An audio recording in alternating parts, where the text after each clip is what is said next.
Good morning everyone. जय हिंद, नमस्कार।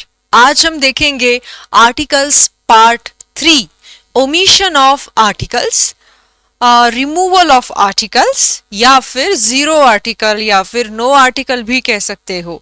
यानी कुछ ऐसी सिचुएशंस जहां पर आर्टिकल का यूज नहीं होता है। ये जो क्लास है वो आर्टिकल्स पार्ट 3 है। इसके पहले आर्टिकल्स पार्ट 1 एंड पार्ट 2 भी आपको फिनिश करना है। तो शुरू करते हैं आज का क्लास। इनमें से किसी भी एग्जाम्स की अगर आप तैयारी कर रहे हैं, सीआरपीएफ हो गया, बीएसएफ हो गया, एसएसबी हो गया, एआर हो गया, आईटीबीपी हो गया, या रेलवे के एग्जाम्स हो गए, फिर आपके स्टेट गवर्नमेंट के एग्जाम्स है, पुलिस कांस्टेबल का एग्जाम है, या different exams conducted by the staff selection commission of India, तो ये सीरीज जो है आपके लिए मददगार साबित होने वाली है। रोज सुबह 8 बजे किसी न किसी एक सब्जेक्ट का आपको वीडियो इस चैनल पर दिया जाता है। कॉन्सेप्ट का क्लास करिए, उसके बाद प्रैक्टिस करिए, एंड डेफिनेटली प्रैक्टिस के लिए अगर आपको क्वेश्चंस ये लगवाने हैं एज अ मॉक टेस्ट, तो ये मेगा टेस्ट सीरीज का आपको प्लान एनरोल करना पड़ेगा। The omission of the article, let's see कि पहला रूल क्या कहता है। Before the proper noun some article का प्रयोग नहीं करते हैं, बट इस रूल का ना एक एक्सेप्शन है। फॉर एग्जाम्पल अमिताभ बच्चन नाम के बहुत सारे व्यक्ति है, फॉर एग्जाम्पल माधुरी दीक्षित नाम के बहुत सारे व्यक्ति है। अब मुझे उस पर्टिकुलर माधुरी दीक्षित जी के बारे में बात करनी है जो बॉलीवुड की एक जमाने की सुपरस्टार रही है, ठीक है। तब मैं बोल सकती हूँ you are speaking about the Madhuri Dixit, the female actor. क्या आप उस माधुरी दीक्षित के बारे में बोल रहे हैं? द का रूल ही तो यही कहता है ना कि जब डेफिनाइट वाला केस हो, पर्टिकुलर वाला केस हो, कोई निश्चित वाला भाव हो, तभी किसका प्रयोग किया जाता है? डेफिनाइट आर्टिकल द का प्रयोग किया जाता है। नॉर्मल केस में, साधारण वाली सिचुएशन में प्रॉपर नाउन के पहले द का प्रयोग नहीं किया जाता है। Shakespeare was the greatest dramatist. Dramatist कौन होता है? नाट्यकार, उपन्यासकार भी आप कह सकते हो, ठीक है। Shakespeare was the greatest dramatist. Shakespeare जो थे वो बड़े ही महान नोबेल टाइप के ड्रामेटिस्ट थे, यानी नाट्य लिखते थे। तो यहाँ पर द शेक्सपियर लिखने की कोई भी जरूरत नहीं है, सेंटेंस परफेक्ट है। शेक्सपियर क्या है? प्रॉपर नाउन है, किसी विशिष्ट इंसान का नाम है ना। Next one is Delhi.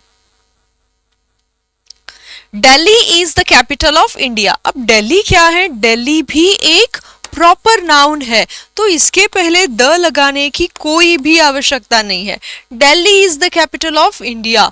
Delhi जो है भारत की राजधानी है। Both the sentences are correct, लेकिन इन नाम के पहले आर्टिकल द का प्रयोग आपने किया तो सेंटेंस में एरर अपने आप ही क्रिएट होने वाला है। अगला रूल क्या कहता है? When indefinite articles. अब इंडेफिनाइट आर्टिकल्स कौन से होते हैं? ए होता है एंड एन होता है। Are used before proper nouns, they become common nouns. क्या बोला जा रहा है? प्रॉपर नाउन के पहले अगर ए एन का प्रयोग किया जाता है तो वो एक कॉमन नाउन बन जाता है। जैसे कि this man is a Ravan.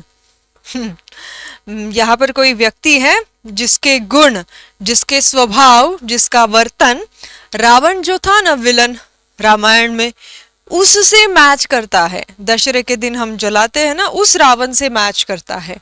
तो बोला जा रहा है कि ये जो आदमी है ये क्या है? रावण है। अब रावण क्या है? एक प्रॉपर नाउन है ना, किसी विशिष्ट इंसान का नाम है। यस, प्रॉपर नाउन के पहले क्या लगा है? इनडेफिनाइट आर्टिकल ए लिखा है।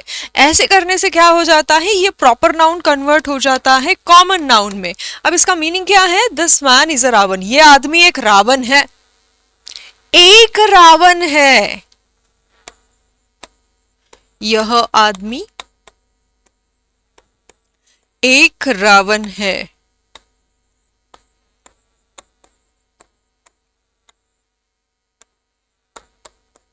ठीक है, प्रॉपर नाउन के पहले इंडेफिनाइट आर्टिकल ए एन अगर आ रहा है तो वो प्रॉपर नाउन नहीं रहता है, वो कॉमन नाउन में बदल जाता है। ठीक है। The before a proper noun is used for the sake of comparison. तुलना के लिए द का प्रयोग प्रॉपर नाउन के पहले किया जा सकता है, ठीक है। समुद्रगुप्त राजा हो गया, है ना, हमारे भारत में। Samudragupta was the Napoleon of his age. The Napoleon बोला गया है, यानी समुद्रगुप्त की तुलना किसके साथ हो रही है? नेपोलियन के साथ हो रही है। बोला जा रहा है कि समुद्रगुप्त जो है वो अपने जमाने का कौन था? नेपोलियन था, ठीक है। इसी प्रकार हमें कोई एग्जाम्पल बना सकते हैं। Dinesh is the Sachin Tendulkar of this era. Dinesh is the Sachin Tendulkar of this time, यानी इस दिनेश जो है वो इस समय का कौन है? सचिन तेंदुलकर है। Virat Kohli is the Sachin Tendulkar of today's time. इस समय का, आज के समय का सचिन तेंदुलकर कौन है? विराट कोहली है। यानी हमने क्या किया? विराट कोहली की तुलना जो है सचिन तेंदुलकर के साथ की है। Is the Sachin Tendulkar, Virat Kohli is the Sachin Tendulkar of today, यानी आज का सचिन तेंदुलकर कौन है? विराट कोहली है। सचिन तेंदुलकर के आगे द लगा है तो हम विराट कोहली की तुलना सचिन तेंदुलकर के साथ कर रहे हैं। प्रॉपर नाउन के पहले द का प्रयोग किया जा सकता है for the sake of comparison, यानी दो नाउन के बीच में तुलना हो रही है इस प्रकार से। Before names of materials, materials क्या होता है? पदार्थ। Yes, silver is a useful metal. Silver क्या है? एक पदार्थ है ना। हमने पढ़ा था नाउन के टाइप्स में, काउंटेबल होते हैं, अनकाउंटेबल होते हैं, एंड मटेरियल नाउन किस में आता है? अनकाउंटेबल में आता है। तो द सिल्वर लगाने की कोई आवश्यकता नहीं है। अगर द लगाते हैं आप तो सेंटेंस गलत हो जाएगा। Silver is a useful metal. T भी क्या है? टी भी एक पदार्थ है, टी भी एक सब्सटेंस है। टी भी नहीं, टी भी एक पदार्थ है, मटेरियल है, सब्सटेंस है। तो यहां पर भी कोई भी आर्टिकल नहीं लगेगा। टी ग्रोज इन इंडिया, यानी चाय की जो पत्ती होती है, चाय का जो पौधा होता है वो भारत में उगता है, ठीक है। Okay, the T of Assam is very famous. Ma'am अभी आपने कहा था कि टी के पहले कोई आर्टिकल नहीं लगता है, फिर ये क्या है? अब ये जो केस है ना, ये केस है डेफिनाइट। अगर सिल्वर के पहले सिल्वर या टी का प्रयोग अगर साधारण तौर पर किया जा रहा है, जनरल सेंस में किया जा रहा है, तो वहां पर आर्टिकल नहीं लगेगा। लेकिन टी हो गया या कोई सब्सटेंस हो गया, राइस हो गया, चावल हो गया, या वीट हो गया, या फ्लोर यानी आटा हो गया, एनीथिंग, या गोल्ड हो गया, अगर इनका प्रयोग किसी स्पेसिफिक या किसी पर्टिकुलर के सेंस में अगर हो रहा है तो आप इन नाउन के पहले द का प्रयोग कर सकते हो। टी ग्रोज इन इंडिया, चाय का उत्पादन भारत में होता है। लेकिन मुझे कहना है आसाम की चाय, मैं ऐरे गहरे कोई भी साधारण आम चाय के बारे में बात नहीं कर रही हूँ। मैं बता रही हूँ विशिष्ट तौर पर आसाम की चाय, स्पेसिफिक, पर्टिकुलर, स्पेशली मैं कह रही हूँ आसाम की चाय। अगर कोई भी चाय के बारे में बात हो रही है तो उसके पहले द नहीं लगेगा जनरल सेंस में। लेकिन अगर पर्टिकुलर किसी विशिष्ट जगह की चाय के बारे में बात हो रही है तो डेफिनाइट वाला केस बनता है, तो द का प्रयोग होगा। The T of Assam is very famous, ठीक है, यानी आसाम की चाय जो है वो मशहूर है, पॉपुलर है, प्रसिद्ध है, आप बोल सकते हो। So the third sentence is absolutely right. Okay, before common noun used in its widest sense. Common noun का प्रयोग जब वाइडेस्ट सेंस में किया जाता है। अब वाइडेस्ट सेंस क्या होता है? व्यापक तौर पर अगर कॉमन नाउन का प्रयोग किया जाता है तब।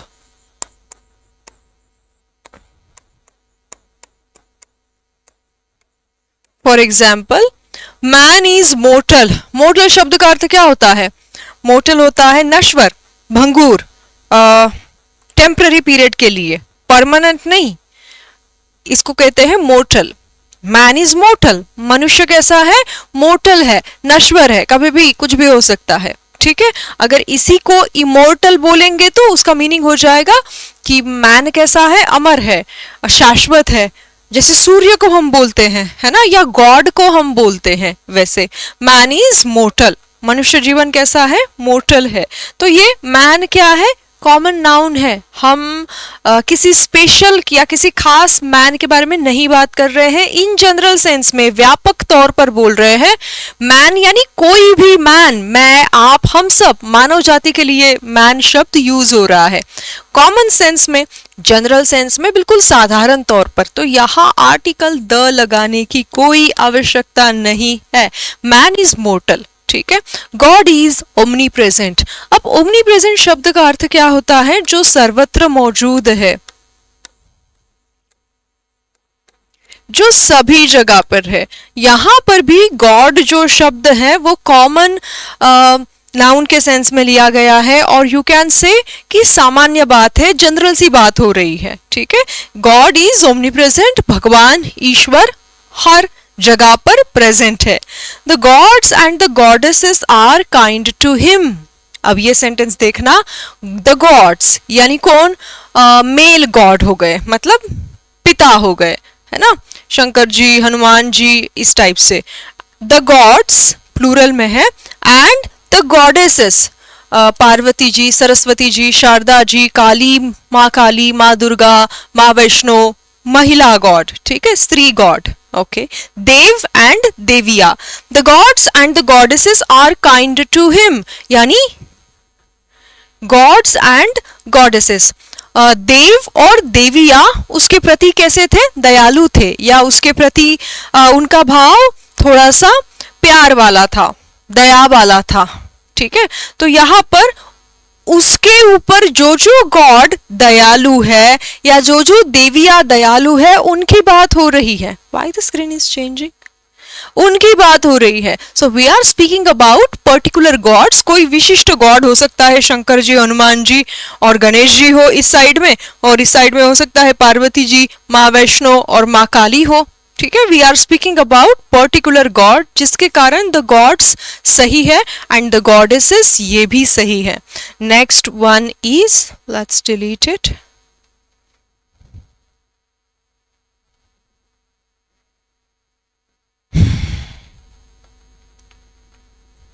Before abstract nouns as qualities, feelings and states used in a general sense. Abstract noun किसको कहते हैं, भाववाचक नाम को। जैसे we can say sad, we can say honesty, sorry sadness आएगा, sad तो हमारा adjective बन जाता है, sadness हो सकता है, फिर honesty हो सकता है, इस प्रकार से bravery हो सकता है। truth is a noble quality. Truth क्या है हमारा, ट्रूथ जो है एक एब्स्ट्रैक्ट नाउन है। ट्रूथ क्या होता है, सच्चाई होता है। नोबल क्या होता है, बहुत ही महान, वीरता वाला। तो क्वालिटी क्या है, एक नाउन है। नोबल क्या है, एक एडजेक्टिव है। एंड अगर नाउन के पहले एडजेक्टिव आता है तो उसके पहले हम आर्टिकल का प्रयोग करते हैं। This sentence is correct. Truth is a noble quality. अब ट्रूथ किस में आता है, ट्रूथ आता है एब्स्ट्रैक्ट नाउन में। एब्स्ट्रैक्ट नाउन कौन से होते हैं, भाववाचक नाम, जिनको हम क्या कहते हैं, महसूस कर सकते हैं, जिनको हम फील कर सकते हैं, जिनको हम टच नहीं कर सकते हैं, जिनको हम देख नहीं सकते हैं, but we can feel it, ठीक है, we can experience it. Truth is a noble quality. तो यहाँ पर ये एब्स्ट्रैक्ट नाउन होने के कारण कोई आर्टिकल नहीं आएगा। Love is a natural feeling. प्यार एक नैसर्गिक भावना है, ये बोला जा रहा है। सो लव क्या है, अगेन लव भी यहाँ पर एक एब्स्ट्रैक्ट नाउन है, ठीक है, ओके। सो फीलिंग नाउन हो गया, नेचुरल एडजेक्टिव हो गया, एंड नाउन के पहले अगर एडजेक्टिव आता है तो एडजेक्टिव के पहले आर्टिकल ए का प्रयोग हम करते हैं। Next one is honesty is the best policy. ठीक है, अब ये बेस्ट क्या है, सुपरलेटिव डिग्री एडजेक्टिव है। सुपरलेटिव डिग्री एडजेक्टिव के पहले हम द का प्रयोग करते हैं, तो this part of the sentence is correct. Honesty क्या है, ऑनेस्टी एक एब्स्ट्रैक्ट नाउन है जिसके पहले यहां आर्टिकल नहीं आएगा।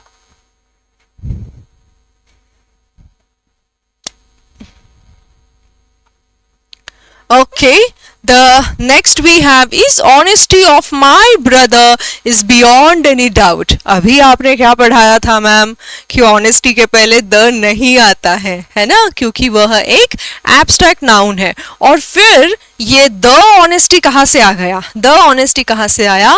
इन्हीं शब्दों का प्रयोग जब definite, particular या विशिष्ट के भाव में किया जाता है तब इसके पहले आप article का प्रयोग कर सकते हैं.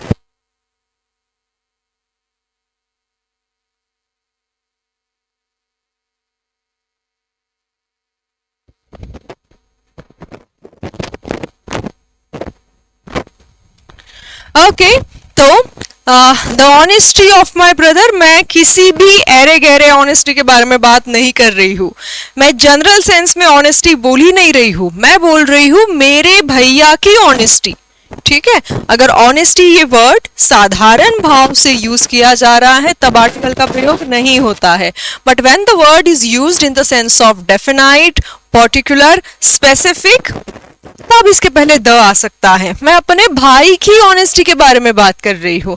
The honesty of my brother is beyond any doubt. इसका मीनिंग है मेरे भाई का जो ईमानदारी है, मेरी भाई की ईमानदारी बिना किसी डाउट के है, बिना किसी संदेह की है. इसका मतलब क्या है? वो बहुत ज्यादा ईमानदार है, उसकी ईमानदारी पर कोई शक, संशय, संदेह नहीं कर सकता है.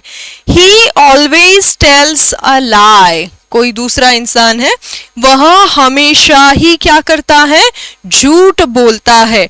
और लाई बोला जा रहा है, वो हमेशा ही एक झूठ बोलता है. लाई यहाँ पर क्या लिया जा रहा है? एक नाउन के सेंस में, एक सिंगुलर नाउन के सेंस में लिया जा रहा है. ही ऑलवेज टेल्स अ लाई. वह हमेशा एक झूठ बोलता है. ही ऑलवेज स्पीक्स द ट्रूथ. ठीक है, वो हमेशा सच बोलता है. ठीक है, so this sentence is also create. यहां पर आप ऐसे कंसिडर कर सकते हो कि एम्फेसिस क्रिएट करने के लिए द ट्रूथ बोला जा रहा है. वो हमेशा ही सच बोलता है. Before collective nouns in general sense. General sense में कलेक्टिव नाउन के पहले द का प्रयोग या यू कहो कि आर्टिकल का प्रयोग नहीं होगा. Society does not allow this. Society यानी कौन? हो सकता है बिल्डिंग की सोसाइटी, हो सकता है एक समाज. तो बोला जा रहा है कि society does not allow this, यानी सोसाइटी इस चीज को अलाव नहीं करती है, स्वीकार नहीं करती है या परमिशन नहीं देती है, इस चीज की अनुमति नहीं देती है. You can say society does not allow this. आमतौर पर बात हो रही है किसी विशिष्ट समाज की या किसी विशिष्ट सोसाइटी की बात नहीं हो रही है, क्योंकि अगर विशिष्ट समाज या सोसाइटी की बात हो रही है तो उस सिचुएशन में द का प्रयोग किया जा सकता है. She became a member of the society of arts. अब यहां पर कोई पर्टिकुलर सोसाइटी आई है जिसका नाम क्या है? सोसाइटी ऑफ आर्ट्स, यानी कला का समाज या कला की संगठना या सोसाइटी आप कह सकते हो. शी बिकेम वह बनी. क्या बनी? एक सदस्य बनी. किसकी सदस्य बनी? सोसाइटी ऑफ आर्ट्स की सदस्य बनी. तो सोसाइटी ऑफ आर्ट्स एक पर्टिकुलर संगठना है, कंपनी है, शाखा है, एक समूह है. ठीक है, तो उसके पहले आप द का प्रयोग कर सकते हो. कीप इन माइंड बस सिंपल सी चीज, जहां जहां स्पेसिफिक, जहां जहां पर्टिकुलर वाली सिचुएशन आती है वहां वहां पर द का प्रयोग संभव है. Got it? So both the sentences are correct. Next one is before uncountable noun. Uncountable क्या होते हैं? काउंटेबल यानी जिनको काउंट कर सकते हो, अनकाउंटेबल जिसको काउंट नहीं किया जाता है. He gave me advice. Advice क्या होता है? सलाह. सलाह को आप काउंट कर सकते हो क्या? मुझे कोई प्रॉब्लम है या मुझे मेरे सामने कोई क्वेश्चन है, ये करूँ या ये करूँ, समझ में नहीं आ रहा है, तो मैं अपने प्रोफेसर से मिलती हूँ और मुझे वो सलाह देते हैं 15-20 मिनट. ये कर सकते हैं, ये कर सकते हैं, बहुत सारी बातें बताते हैं, मुझे गाइड कर रहे हैं, मुझे मार्गदर्शन कर रहे हैं. तो मैं वहां पर उनके एडवाइस को काउंट नहीं कर सकती हूँ क्योंकि वो बहुत सारी बातें बता रहे हैं. ठीक है, ऑप्शंस के बारे में नहीं बात हो रही है, वो मुझे सलाह दे रहे हैं कि आपको ये करना है, वो करना है, ऐसे करना है, इससे ये होगा, उससे वो होगा. सो सलाह, एडवाइस ये अनकाउंटेबल में आता है, तो ए एन का तो सवाल ही नहीं है, ठीक है। और द के लिए पर्टिकुलर सिचुएशन चाहिए। She he gave me advice, उन्होंने मुझे सलाह दी। He passed on information to me, यानी उन्होंने मुझे क्या दिया, जानकारी दिया। He passed on, यहाँ पर आप an information, a information या the information का प्रयोग नहीं कर सकते हो। ओके, बिफोर लैंग्वेजेस, ये क्या होता है, भाषा के नाम के पहले भी आर्टिकल का प्रयोग नहीं होता है। एक सिचुएशन में होगा, वो देखेंगे क्या है। Chinese is a difficult language, Chinese एक कठिन भाषा है। यहाँ पर चाइनीज इंसान के बारे में नहीं बात हो रही है। जैसे अब हम बोलते हैं ना, ये बंदा चाइनीज है, यानी क्या, ये बंदा चाइना से आया हुआ है, ये बंदा, इसका नेशनैलिटी कैसा है, चाइनीज है। So Chinese is a difficult language, Chinese यह एक कठिन भाषा है, यू कैन से। सो यहाँ ए एन या द लगाने की कोई जरूरत नहीं है। He knows Russian very well, उसको रशियन भाषा बहुत अच्छे से आती है। He knows Russian and Russian, the Russian की कोई आवश्यकता नहीं है। He knows the Sanskrit language, उसको संस्कृत भाषा आती है, ठीक है। He knows the Sanskrit language, he knows Sanskrit language. क्या ये सेंटेंस सही है, क्या ये सेंटेंस सही है, या इस रूल के अकॉर्डिंग भाषा के नाम के पहले द का प्रयोग नहीं किया जाता है, ये सही है। अब यहां से दूसरा रूल शुरू होता है। अगर भाषा के नाम के बाद क्या आ रहा है, लैंग्वेज ये शब्द आ रहा है, ठीक है, तो इसके पहले यानी भाषा के नाम के पहले आप क्या कर सकते हो, द का प्रयोग कर सकते हो। उस अकॉर्डिंग देखने जाए तो ये सेंटेंस बिल्कुल सही है। For example, the plus name of language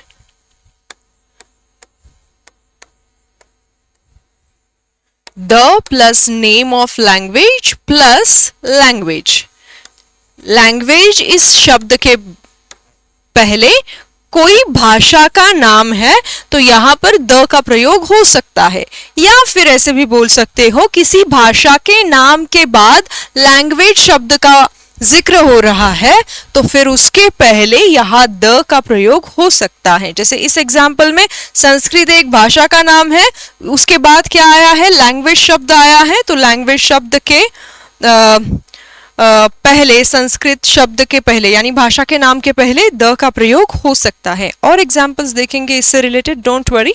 English is hard, do not use definite article और indefinite article or definite article when referring to the names of languages। जब किसी भाषा के नाम के बारे में बात हो रही है तो उसके पहले द का प्रयोग नहीं करते हैं। For example, English is hard, ये सही है, यानी इंग्लिश कठिन है। फिर एन इंग्लिश इज हार्ड, ये सही नहीं है, या अ इंग्लिश इज हार्ड, ये तो बिल्कुल भी सही हो ही नहीं सकता है, ठीक है। क्यों, क्योंकि ये कंसोनेंट वॉवेल की बात थी। द इंग्लिश इज हार्ड, ये भी रॉन्ग सेंटेंस है। इंग्लिश इज हार्ड, इंग्लिश कठिन है, ठीक है। उसके बाद, Sai wants to learn Chinese, Sai जो है चाइनीज सीखना चाहता है। Sai wants to learn a Chinese, a Chinese क्यों आएगा, भाषा के नाम के पहले कोई आर्टिकल नहीं यूज होता, चाहे डेफिनाइट हो या इनडेफिनाइट हो। Sai wants to learn the Chinese, no, and Chinese भी अगर आएगा ना तो भी नहीं चलेगा, भाषा के नाम के पहले यहाँ आर्टिकल नहीं आएगा, ठीक है। यहाँ आर्टिकल नहीं आएगा, यहाँ आर्टिकल नहीं आएगा, यहाँ आर्टिकल नहीं आएगा।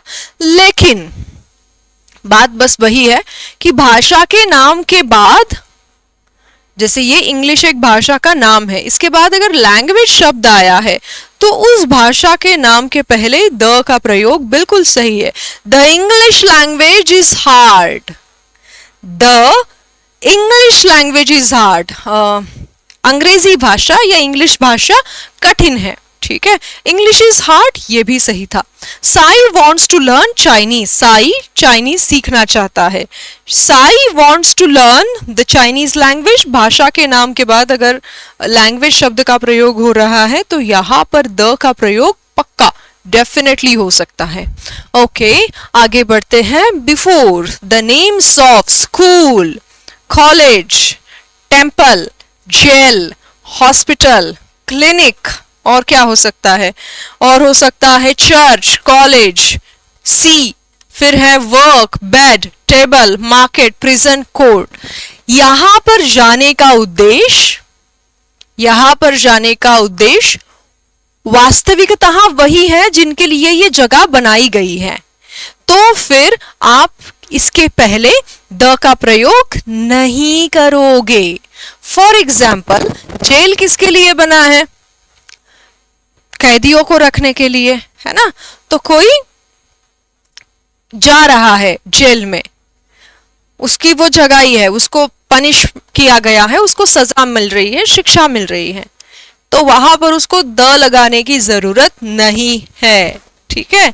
अगर कोई किसी खास कारण से जा रहा है, कैदी से मिलने के लिए हम जा रहे हैं, 2 साल में एक बार, साल में एक बार, हम उसके वकील हैं और हमें वहां सजा काटने के लिए नहीं जाना है, हमें अपने क्लाइंट से बात करने के लिए जाना है। ठीक है। तो वहां पर आप द का प्रयोग कर सकते हैं। जैसे सोने आप रोज जाते हो, है ना, तो बेड के पास जाने का उद्देश्य अगर सोना है, आराम करना है, नींद लेना है, तो वहां पर बेड शब्द के पहले द का प्रयोग नहीं होगा। लेकिन कोई चोर है और वो बेड पर इसलिए बैठा है या बेड की तरफ इसलिए जा रहा है ताकि अलमारी की चाबी बेड के नीचे से निकाल ले, तो चोर का बेड की तरफ जाने का उद्देश्य सोना नहीं है, कुछ और है। इस सिचुएशन में द का प्रयोग किया जा सकता है इन नाम के पहले। स्कूल में पढ़ाई करने के लिए बच्चा जाता है, ठीक है, तो वो बोलेगा कि मैं रोज स्कूल जाता हूं, तो यहां पर स्कूल के पहले द का प्रयोग नहीं होगा। लेकिन आप उस बच्चे के माता पिता हो एग्जाम्पल, और आपको अपने बच्चे का प्रोग्रेस कार्ड देखने जाना है, कितने मार्क्स मिले, कैसा इसका पढ़ाई करने का तरीका है, ध्यान देता है नहीं देता है, बदतमीजी तो नहीं करता है, टीचर्स की सुनता है, ये सब पूछने जाना है। आप वहां पर पढ़ने के लिए नहीं जा रहे हो, आप किसी खास मकसद से जा रहे हो। ठीक है, तब आप बोल सकते हो इन नामों के पहले, तब आप द का प्रयोग कर सकते हो। बच्चा स्कूल जा रहा है, स्कूल के पहले द का प्रयोग नहीं होगा। लेकिन पेरेंट्स, माता पिता अपने बच्चे का परफॉर्मेंस देखने स्कूल जा रहे हैं, तो स्कूल के नाम, स्कूल शब्द के पहले द का प्रयोग पक्का हो सकता है। ठीक है। We go to temple on Mondays, we go to temple on Mondays, हम हर सोमवार को मंदिर जाते हैं। अब हम मंदिर किस लिए जा रहे हैं? पूजा करने के लिए जा रहे हैं, इसलिए टेम्पल शब्द के आगे द का प्रयोग नहीं होगा। इन जगहों पर जाने का वास्तविक वही कारण है जिसके लिए यहाँ जाया जाता है, तो द का प्रयोग नहीं होगा। इसके मूल कारण के अलावा और कोई दूसरा कारण है तो द का प्रयोग हो सकता है। सो फर्स्ट एग्जाम्पल करेक्ट है। The thief went to bed, ठीक है। You went to bed, you went to bed early yesterday, कल आप जल्दी सो गए थे, ये मैंने कहा। ठीक है, कल आप जल्दी सो गए थे, तो बेड शब्द के पहले मैंने यहां कोई द शब्द नहीं लगाया है। क्यों? क्योंकि आप बेड पर सोने के लिए, नींद आराम के लिए गए थे। अब चोर बेड के पास नींद आराम के लिए तो गया नहीं, चाबी ढूंढने के लिए गया है अलमारी की। ठीक है, so the thief went to the bed, यहां से द निकाल दोगे तो गड़बड़ हो जाएगी। बेड पर जाने का वास्तविक उद्देश्य सोना आराम करना नहीं है, कुछ और है। चोर बेड के पास गया, चोर बेड की तरफ गया, सो बेड शब्द के पहले द का प्रयोग हो सकता है। I go to bed early, मैं जल्दी सो जाता हूं।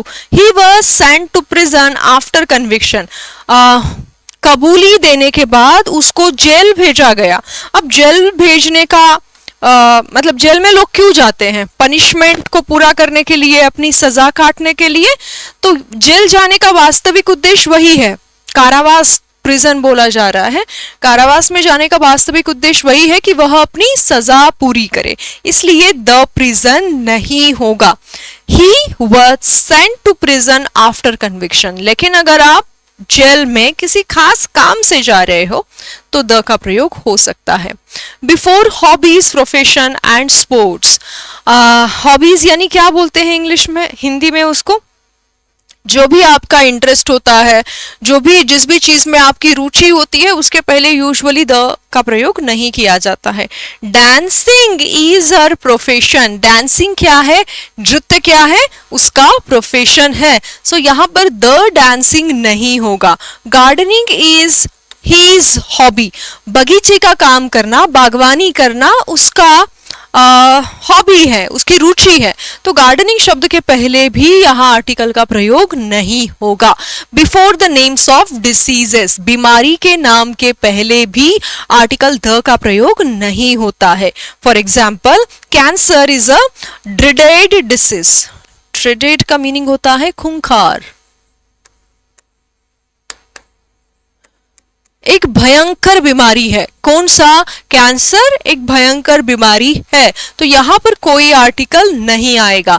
Ads is spreading like wild fire. Wild fire क्या होता है, आपने देखा होगा ना, मई के सीजन में, अप्रैल के सीजन में जंगलों में आग लग जाती है अनकंट्रोलेबल मैनर से, यानी जिसको काबू में पाना बहुत कई बार मुश्किल हो जाता है। ठीक है, तो इसी को बोला जाता है वाइल्ड फायर, यानी कुछ ऐसा जिसको काबू करना बहुत कठिन हो, जिसको नियंत्रण में लाना कठिन हो। AIDS is spreading like a wild fire. AIDS जो है वो बहुत तेजी से अनकंट्रोलेबल मैनर से फैल रहा है, तो यहाँ पर भी द लगाने की कोई आवश्यकता नहीं है, दोनों सेंटेंस करेक्ट है। ठीक है, अब बस एक एक्सेप्शन ये है, जैसे हम बोलते हैं ना, कोरोना बोलते हैं, कोविड-19 बोलते हैं, इनके पहले द लगाने की जरूरत नहीं है, लेकिन मुझे बोलना है द कोविड ऑफ 19, ठीक है, द कोविड ऑफ 2019, या फिर the plague of, sorry, the measles of 1980। मुझे ये बोलना है कि 1980 के मीजल्स में 2 मिलियन से भी ज्यादा लोगों की डेथ हो गई थी, 2 मिलियन लोग मर गए थे। कब के प्लेग में, 1980 के मीजल्स वाली बीमारी में। ठीक है, तो उस सिचुएशन में द का प्रयोग किया जा सकता है। द प्लेग ऑफ 1920 का प्लेग, उस टाइम पे आया हुआ प्लेग। क्यों इसके पहले द का प्रयोग हो सकता है, क्योंकि आप ऐरे गहरे कोई भी प्लेग या मीजल्स के बारे में बात नहीं कर रहे हो, आप उस समय पे, उस साल में जो आया था वो पर्टिकुलर टाइम पीरियड को लेकर आप बोल रहे हो, तो उस सेंस में ये डेफिनाइट हो सकता है। ठीक है, okay. Before regular meals except when presided bye an adjective. Regular meals यानी क्या, जो आपके रोज के खाने से रिलेटेड शब्द है। मील होता है भोजन, भोजन से रिलेटेड शब्द कौन से हो गए, ब्रेकफास्ट हो गया, लंच हो गया, फिर ब्रंच हो गया, फिर सपर हो गया, फिर क्या आता है, फिर डिनर हो गया, है ना। तो इन शब्दों के पहले यूजुअली नॉर्मल केस में आर्टिकल नहीं लगता है, लेकिन इनके पहले अगर एडजेक्टिव आता है तो फिर आर्टिकल का प्रयोग संभव है। जैसे I take breakfast at 8 AM, मैं 8 बजे नाश्ता लेती हूँ। I take breakfast at 8 AM, normal sense में बोला जा रहा है कि हाँ जी मैं 8 बजे नाश्ता लेती हूँ। ठीक है, you should take dinner early, आपको रात का भोजन जो है वो जल्दी लेना चाहिए। यहाँ पर भी जनरल साधारण सा सेंस यूज किया है। अब यहाँ पर देखना, ब्रेकफास्ट शब्द के पहले एडजेक्टिव आया है गुड, अगर नाउन के पहले एडजेक्टिव हो तो उसके पहले ए एंड जो भी आर्टिकल है वो आ सकता है। They gave us a good breakfast, उन्होंने हमें एक अच्छा नाश्ता दिया। ठीक है, ये मीनिंग है यहाँ पर ब्रेकफास्ट का प्रयोग आम साधारण से टाइप से हो रहा है, जनरल सेंस में हो रहा है, तो वहां पर कोई आर्टिकल नहीं आएगा। लेकिन इस टाइप के भोजन के नाम के पहले अगर एडजेक्टिव है तो एडजेक्टिव के पहले ए एन आ सकता है। A good breakfast is necessary. क्या मीनिंग है इसका? एक अच्छा नाश्ता जरूरी है दिन भर एनर्जेटिक रहने के लिए, अपने कैलोरीज को पूरा करने के लिए, है ना. A good breakfast is necessary. तो ब्रेकफास्ट क्या है? नाउन है, उसके पहले एडजेक्टिव आया है एंड एडजेक्टिव के पहले आर्टिकल लगेगा. A dinner in honour of the president will be held. President के सम्मान के लिए, यानी क्या बोलते हैं प्रेसिडेंट शब्द को? राष्ट्रपति के सम्मान के लिए, या अध्यक्ष, किसी कंपनी का प्रेसिडेंट हो, किसी सोसाइटी या इंस्टीट्यूट का प्रेसिडेंट हो तो अध्यक्ष बोला जा सकता है. उस अध्यक्ष या राष्ट्रपति के सम्मान के खातिर, सम्मान के लिए क्या अरेंज करवाया जा रहा है? डिनर अरेंज करवाया जा रहा है. अब आप बोलोगे कि यहाँ पे डिनर के नाम के पहले कोई एडजेक्टिव नहीं है, फिर भी आर्टिकल एक ही आया है. यहाँ पर डिनर शब्द का अर्थ क्या है? एक पार्टी, एक दावत.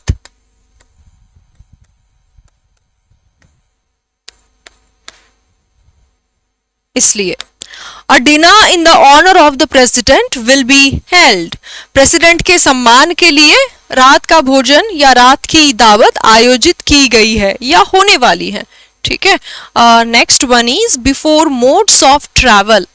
ट्रैवल जिसको हिंदी में बोलते हैं सफर करने वाले जो साधन होते हैं, जो मार्ग होते हैं, उसके पहले भी आर्टिकल का प्रयोग नहीं करते. He will go by an air नहीं होगा, वह एयर बाय एयर जाएगा. बाय एयर जाएगा यानी फ्लाइट, हवाई जहाज से वो जाएगा. A journey by road is very comfortable. A journey by a road नहीं होगा. ठीक है. रोड द्वारा यानी कार, बस, जो भी है, two wheeler, whatever it is, उसके द्वारा. बाय रोड जो जर्नी होती है, सड़क से जो सफर होता है, वो कैसे होता है? ज्यादा कंफर्टेबल होता है. ठीक है. Before names of relations like, हमारी जो हिंदी में क्या बोलते हैं रिलेशन को? संबंध होते हैं, उनके पहले, रिश्ते होते हैं, उनके पहले आर्टिकल का प्रयोग नहीं होता है. Father will go to Delhi tomorrow.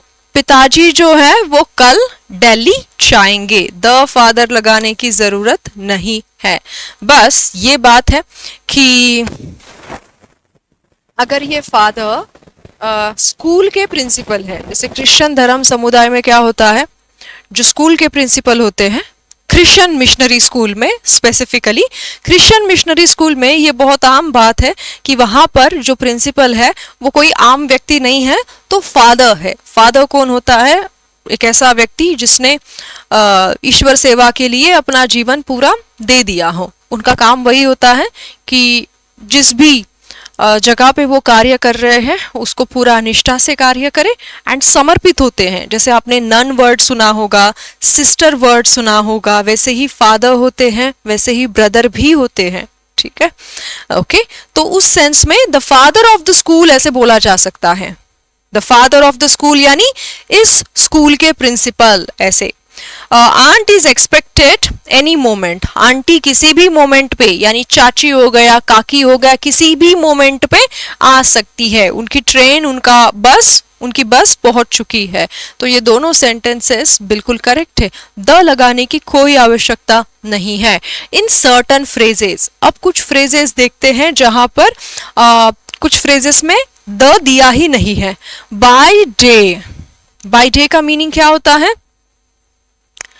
By day का मीनिंग होता है, व्हाट आई कैन से, जैसे nocturnal animals sleep by day. Sleep by day यानी दिन के टाइम पे हो गया. फॉर एग्जाम्पल नॉक्टर्नल एनिमल्स शब्द आया है. नॉक्टर्नल शब्द का मीनिंग क्या होता है? रात में पाए जाने वाले एनिमल्स. नॉक्टर्नल एनिमल्स कौन हो गया? ओल हो गया, बैट हो गया, इस टाइप के एनिमल्स हो गए जो रात को घूमते फिरते हैं, जगे रहते हैं और सुबह वो सो जाते हैं. तो nocturnal animals sleep by day and hunt by night. Nocturnal animals जो हैं वो सुबह के टाइम पे सोते हैं एंड रात के समय पे ये एनिमल्स क्या करते हैं? अपनी शिकार पर निकलते हैं. ठीक है. सो यहाँ पर बाय द डे लगाने की जरूरत नहीं है. क्यों जरूरत नहीं है? क्योंकि इन शब्दों में ये पर्टिकुलर फ्रेज है, आपको फोर्सफुली द लगाने की जरूरत नहीं है। I know her by name, मैं उसे सिर्फ नाम से जानती हूँ। मेरा और उसका कोई खास रिश्ता नहीं है, हम एक दूसरे को पहचानते नहीं है, बट मुझे बस उसका नाम पता है कि फलाना व्यक्ति ना बहुत मशहूर है, अच्छा है, बुरा है, जो भी है। So both the examples are correct, दोनों जगह पर द फोर्सफुली ऐड करने की जरूरत नहीं है, ये फ्रेजेस है कुछ, ठीक है। फिर है एट सनराइज, क्या होता है सनराइज? सूर्योदय के टाइम पे। I wake up at sunrise, at the sunrise बोलने की आवश्यकता नहीं है। At home, I am at home, ठीक है। Give me in my hand, मेरे हाथ में दीजिए। टू सेंड वर्ड या फिर by name. At last, give, to give ear यानी बहुत ध्यान से सुनना किसी की बात। To set foot, to loss heart, to catch fire. Last but not the least, यानी लास्ट है लेकिन कम महत्वपूर्ण नहीं है, यह इसका मीनिंग होता है।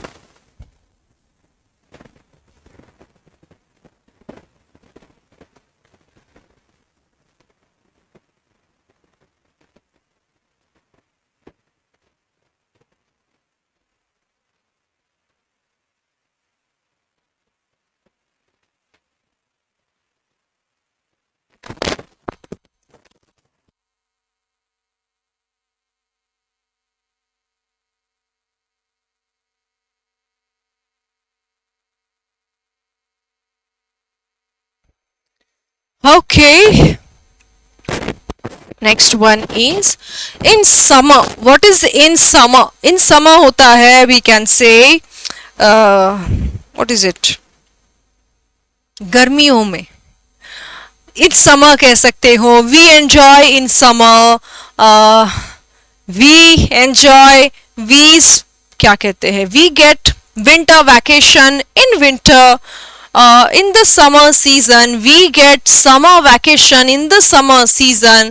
From beginning to end, you have to take efforts from beginning to end. From beginning to end, शुरुआत से लेके अंत तक। From the beginning of the day to the end of the day. What I'm trying to tell you is, ये कुछ phrases है जहाँ पर कुछ जगह पर आर्टिकल का प्रयोग हुआ है और कुछ जगह पर आर्टिकल का प्रयोग नहीं भी हुआ है। Both are correct, दोनों सही है। फ्रॉम राइट टू लेफ्ट, यानी राइट से लेकर लेफ्ट तक। You have to distribute oranges from right to left, आपको संतरे बांटने हैं, राइट से लेकर लेफ्ट तक जाना है। Keep to the left, keep to the left यानी क्या? लेफ्ट साइड में ही रहना। कोई स्ट्रेंजर है जिन्होंने मुझे पूछा है जयपुर हाईवे के ऊपर चोमोपुलिया के पास कि सीकर जाना है तो कैसे जाएंगे, वहां पर बोर्ड लगा रहता है कि लेफ्ट में ही रहिए, लेफ्ट में ही रहिए, सीकर जाना है तो, ठीक है। तो मैंने उस व्यक्ति को कहा कीप टू द लेफ्ट, यानी लेफ्ट में ही रहना, आपको साइन बोर्ड्स दिख जाएंगे। You will see the sign boards, या you will get the sign boards. At dawn, at dawn क्या होता है? डॉन होता है DON, डॉन नहीं शाहरुख खान अमिताभ बच्चन के जैसा। डॉन होता है भोर, ब्रह्म मुहूर्त, सूर्योदय के 1.5 डेढ़ घंटा पहले, 2 घंटा पहले वाला समय। ओके, सो डॉन है, at dawn. At midday होता है दोपहर का समय। At noon, at night, at dusk. Dusk क्या होता है? डस्क होता है शाम का वो समय जहां पर सूर्यास्त हो चुका है लेकिन पूरा अंधेरा नहीं हुआ है। गोधूल ऐसा कोई शब्द आता है आई थिंक हिंदी में, गोधूली या गोधूल ऐसा है एक कोई शब्द, सो उसको बोलते हैं डस्क। अगर किसी ने बोला I work from dawn to dusk, इसका मीनिंग क्या हो गया? मैं अर्ली मॉर्निंग, सुबह से लेके शाम तक काम करता हूँ, ठीक है। During the day I will be busy, दिन के दौरान मैं बिजी रहूंगी। In the afternoon, call me in the afternoon, यानी आफ्टरनून में, दोपहर में कॉल करना। We will meet in the evening, हम शाम को मिलेंगे। ये फ्रेजेस है, यहाँ पर द क्यों आया एंड क्यों नहीं आया इसके बारे में हम बात नहीं कर रहे हैं। These are certain fixed phrases, कुछ में द है, कुछ में आर्टिकल है तो कुछ में आर्टिकल नहीं है। नेक्स्ट वीक, लास्ट वीक, क्या ऐसे बोला जा सकता है? In the next week, in the last week, हाँ बोला जा सकता है अगर आपके बात करने का सेंस पर्टिकुलर है तो बोला जा सकता है। अगर आप साधारण सेंस में बात कर रहे हो तो नेक्स्ट के पहले या लास्ट के पहले द नहीं भी लगाओगे तो भी चलेगा। द नेक्स्ट क्वेश्चन प्लीज, कृपया अगला सवाल। द लास्ट क्वेश्चन प्लीज, कृपया आखिरी सवाल, यानी इसके बाद सवाल नहीं होंगे। Next one is when two और more connected nouns refer to the same person और thing the article should be used before the first noun only. क्या बोला जा रहा है? दो नाउन है और वो एक ही इंसान के लिए यूज किए जा रहे हैं। फॉर एग्जाम्पल, किसी स्कूल का प्रिंसिपल, किसी स्कूल के प्रिंसिपल एंड किसी स्कूल के प्रेसिडेंट या सेक्रेटरी एक ही व्यक्ति हैं, वो आ रहे हैं, तो क्या हम ऐसे बोलेंगे the president and the secretary are coming? दो इंसान तो है नहीं, एक ही इंसान आ रहा है, उसी के पास दोनों पोजीशन है, प्रेसिडेंट भी है और प्रिंसिपल भी है, स्कूल के कमेटी का अध्यक्ष भी है एंड स्कूल का मुख्याध्यापक भी है, तो एक ही इंसान है, तो क्या करेंगे? इज कमिंग ही बोलेंगे। ठीक है, उसी प्रकार से आपके भैया, आपके गार्डियन भी है और भैया भी है, ठीक है, आपके पालन पोषण करता भी है और आपके भैया भी है, तो दो पोजीशन एक ही इंसान प्ले कर रहा है, तब भी इज कमिंग ही बोलना पड़ेगा। ऐसे में क्या होता है, आर्टिकल की बात करें तो पहले वाले नाउन के पहले आर्टिकल का प्रयोग हो सकता है। फॉर एग्जाम्पल, ये एक नाउन हो गया प्राइम मिनिस्टर एंड दूसरा नाम हो गया प्रेसिडेंट। अब ये अगर दो इंसान है,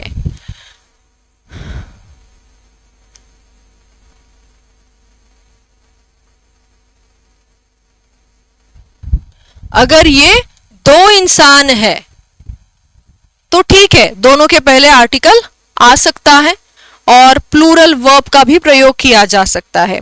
लेकिन अगर ये एक ही इंसान है, व्हेन टू और more connected nouns refer to the same person, refer to the same person, अगर एक ही इंसान के बारे में बात हो रही है तो क्या करेंगे? The article should be used before the first noun.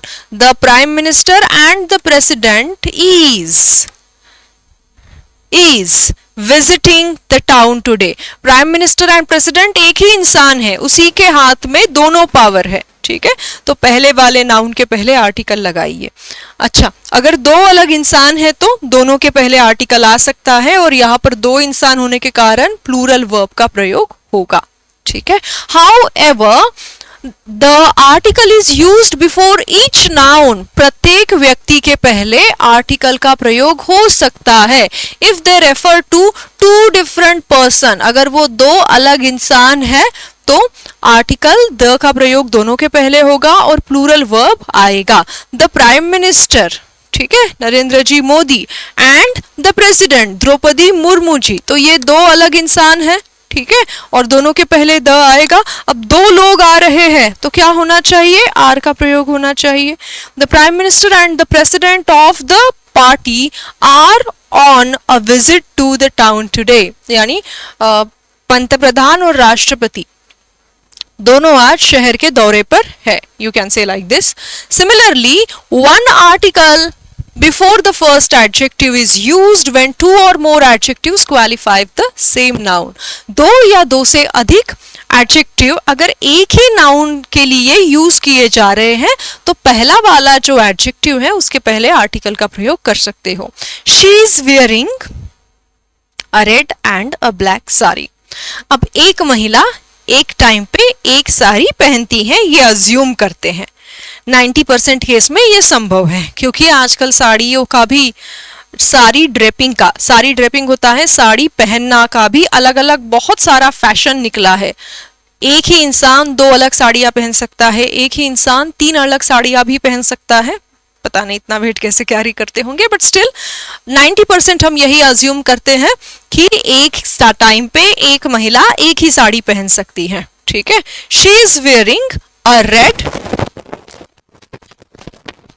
And a black sari. एक ही साड़ी है ना, एक ही साड़ी में दो रंग है, तो एक ही साड़ी के लिए दो एडजेक्टिव यूज कर रहे हैं, को बता रहे हैं। एक तो उस साड़ी में लाल रंग है और दूसरा उस साड़ी में सारे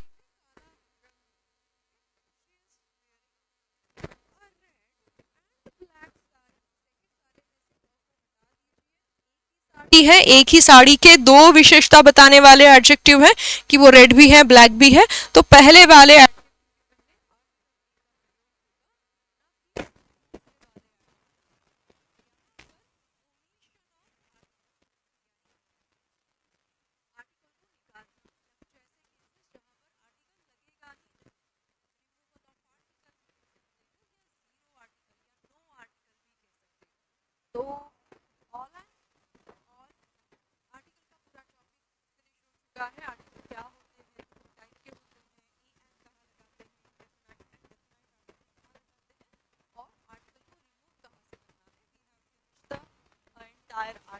अब अगले क्लास में आर्टिकल के ऊपर भी क्वेश्चंस होंगे, indefinite, definite and omission of article.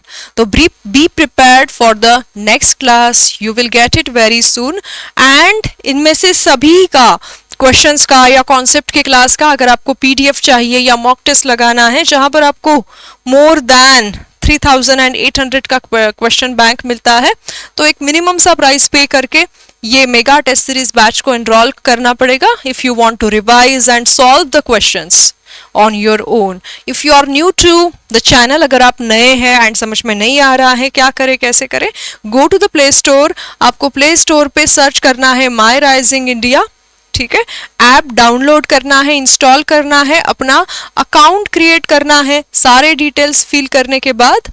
And latest updates के लिए सरकारी नौकरी अपडेट सारे सर इस चैनल को ज्वाइन कीजिए, लिंक आपको डिस्क्रिप्शन में मिल जाएगा। And for any further question and queries do not hesitate to reach on this number. This is Vishakha signing out. हम मिलते हैं नेक्स्ट क्लास में जहां पर क्वेश्चंस करेंगे आर्टिकल्स के ऊपर और फिर न्यू टॉपिक शुरू होगा। थैंक यू, जय हिंद।